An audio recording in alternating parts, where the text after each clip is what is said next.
నేను యెహోవాను గురించి చెప్పుచున్నాను. వేటకాలంలో ఆయన నన్ను విడిపించుచున్నాడు. నాశనకరమైన తెగులు రాకుండా నేను రక్షించు. తన రెక్కలతో నిన్ను కప్పును. ఆయన సత్యం కేడుకు దారుడైంది. ఆయన రెక్కలతో నిన్ను కప్పుతాడంట.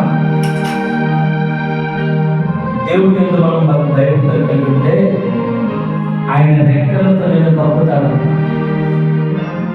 కోడి తన పిల్లలు తీసుకుంటూ బయటకు వెళ్తారు. యజమానులు ఒకేసారి పాలు తీసినట్లే ఆ చిన్న పిల్లలతో కొంచెం దూరంగా వెళ్ళి మేతకు వెళ్తారు. కోడి గ్రద్ద ఆ కోడి పిల్లలు ఎత్తుకెళ్ళి ఆకాశం నుంచి జమ్ము వస్తారు, వచ్చి కిందకు వస్తారు. వెంటనే ఆ కోడి ఒకే ఒక చిన్న సైడ్లో ఆ రెక్క కింద ఆ పిల్లల కోడి పిల్లలను దాచేస్తున్నారు. దేవుడు ఇక్కడ భక్తుల ద్వారా చెప్తా ఉన్నాడు, ఆయన తన రెక్కల చాటున నిన్ను దాచుతాడు. ఎప్పుడు దాచుతాడండి? ఆయన మీద నమ్మకం ఉంచినప్పుడు. సాధారణంగా ఎత్తుకెళ్ళిపోతున్నాం, బాధలు ఇరిగించేస్తున్నప్పుడు, ఇబ్బందులు నలిగిపోతున్నప్పుడు, నా జీవనం ఇంకా సరే అని అనిపోతున్నప్పుడు నువ్వు దేవుని దగ్గర చూస్తే ఆయన రెక్కల చాటు నిన్ను భద్రపరుస్తాడు. ఆయన అంటాడు, ఆయన అంటాడు, చీకటిలో సంచరించు తెగులుకైను,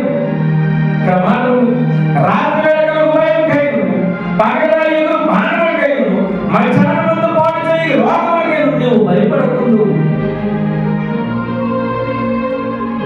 ఎంత మాట చెప్తావు భక్తులు. రాత్రి వేళ కలుగు భయముకైనా, రాత్రి వేళ కలుగు భయం, రాత్రి వేళ కలుగు భయం, చీకటిలో సంచరించి తెగులు, మధ్యాహ్నం వచ్చే పాడు చేయ రోగముందు నువ్వు ఎప్పుడు కూడా భయపడవంట.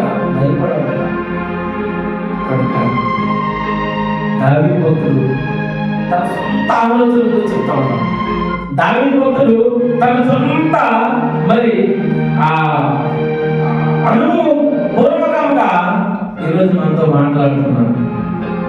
భయపడద్దు. కీర్తన మొత్తం ఒక్కసారి చదువుతుంటే ఎంతో ధైర్యం. ఆయన అంటాడు, ఇక్కడ అంటాడు, ఆయన నా నామం ఎరిగినవాడు కనుక నేను ఆయన్ను తప్పించను. దేని నుంచి తప్పిస్తాడు?